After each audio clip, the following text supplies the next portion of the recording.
साबिक वजीर आजम मियां मोहम्मद नवाज शरीफ की आमद के मौके पर लाहौर एयरपोर्ट पर सिक्योरिटी के गैर मामूली इंतजाम किए गए हैं। एयरपोर्ट पर सिक्योरिटी फोर्स और सिविल एविएशन के मुलाजमीन की इजाफी नफरी तैनात कर दी गई है। हज टर्मिनल और ओल्ड एयरपोर्ट पर भी सिक्योरिटी हाई अलर्ट है। आपको अपडेट करें हैं कि नवाज शरीफ की आमद के मौके पर लाहौर एयरपोर्ट पर सिक्योरिटी के गैर मामूली इंतजाम किए गए हैं।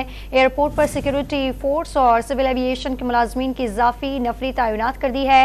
हज टर्मिनल और ओल्ड एयरपोर्ट पर भी सिक्योरिटी हाई अलर्ट कर दी गई है। नवाज शरीफ की आमद के मौके पर लाहौर एयरपोर्ट पर सिक्योरिटी के गैर मामूली इंतजाम किए गए हैं। एयरपोर्ट पर सिक्योरिटी फोर्स और सिविल एविएशन के मुलाजमीन की इजाफी नफरी तैनात कर दी गई, जबकि हज टर्मिनल और ओल्ड एयरपोर्ट पर भी सिक्योरिटी हाई अलर्ट है। साबिक वजीर आजम नवाज शरीफ की आमद के मौके पर लाहौर एयरपोर्ट पर सिक्योरिटी के गैर मामूली इंतजाम किए गए हैं। एयरपोर्ट पर सिक्योरिटी फोर्स और सिविल एविएशन के मुलाजमीन की इजाफी नफरी तैनात कर दी गई है। हज टर्मिनल और ओल्ड एयरपोर्ट पर भी सिक्योरिटी हाई अलर्ट है। नवाज शरीफ की आमद के मौके पर लाहौर एयरपोर्ट पर सिक्योरिटी के गैर मामूली इंतजाम किए गए हैं।